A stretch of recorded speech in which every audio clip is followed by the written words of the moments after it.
Are you tired of feeling like you're running a marathon in flip-flops when everyone else has running shoes?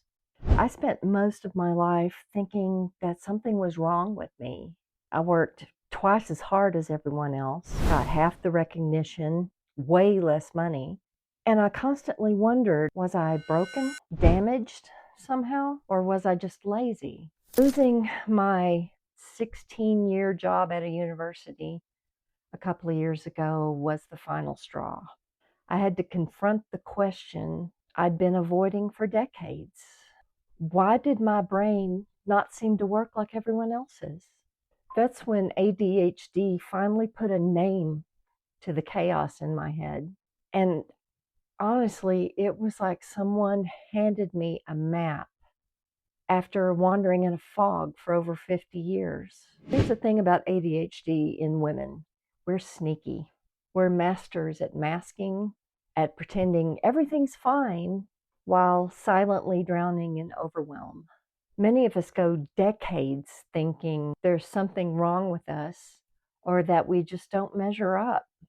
This is weird. Why am I here? Getting a diagnosis isn't about labeling yourself. It's about understanding why your brain works the way it does and realizing that you're not broken. There's something very concrete about getting a diagnosis from a medical professional. It's about finally giving yourself permission to stop hating who you are. So, what does that really mean day to day? First, it explains the things that you've been beating yourself up over for years. The messy house, forgetting appointments, zoning out at meetings, or hyperfocusing so hard you forget to eat.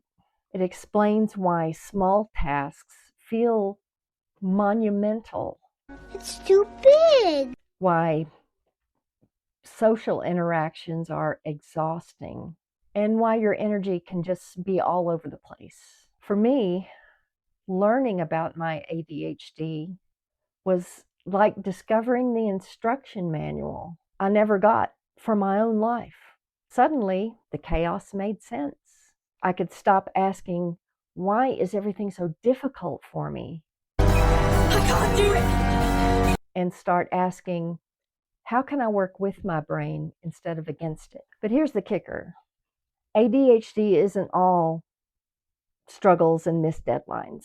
There's a reason the world desperately needs us neurodivergent people. People with ADHD are creatively unstoppable. I'm delegating creativity to creative professionals. We see connections and patterns that others miss. We throw ourselves into new projects with single-minded hyperfocus, and we're usually the ones willing to take a leap into something new just for the thrill of it. The same brain that makes us chaotic also makes us innovative, passionate, and surprisingly resilient. I like to think of it as having a Ferrari engine in an SUV body. Powerful, unpredictable, and a little messy, but capable of amazing things if you know how to drive it. Here's where the challenge comes in. Living in a world built for neurotypical brains.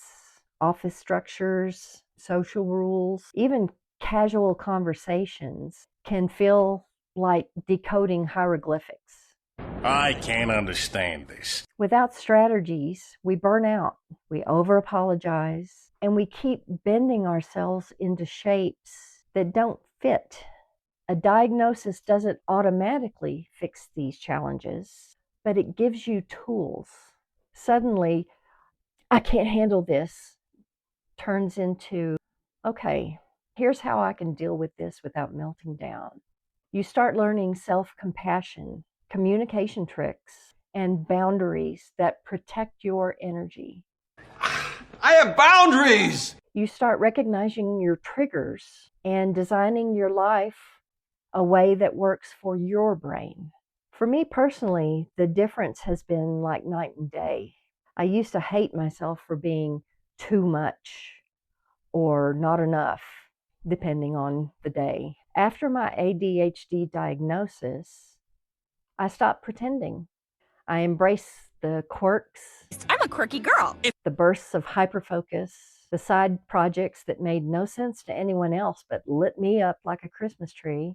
And yeah, I still stumble, but now I stumble with understanding instead of shame. The takeaway, getting diagnosed, is about more than paperwork or a label. It's a chance to meet yourself honestly for the first time. I've been to paradise, but I've never been to me. To understand why you think, why you feel, and why you act the way you do. To stop the endless internal criticism. And finally, a way to leverage the very traits that make you feel different and make them into strengths. I'm a big fan of getting to know yourself, of asking yourself tough questions. So if you're ever wondering whether ADHD might explain the chaos, the burnout, the overthinking, or even the flashes of brilliance in your life, take steps to explore it. Get diagnosed. Learn about yourself. Equip yourself with strategies. And yes, embrace the messy, brilliant, hyper-focused, fearless, slightly chaotic version of you that's been here all along. You don't have to keep pretending you're someone you're not. You're not broken, you're just wired differently. Yeah, I'm different. And once you see it, the game changes completely. If this resonated with you, thanks for watching. Have you been diagnosed already? Or are you considering it? Leave a comment below. Check out some links in the description. If you haven't subscribed, please like and subscribe. It helps my channel and it doesn't cost anything. Thanks so much for watching, and I will see you in the next one.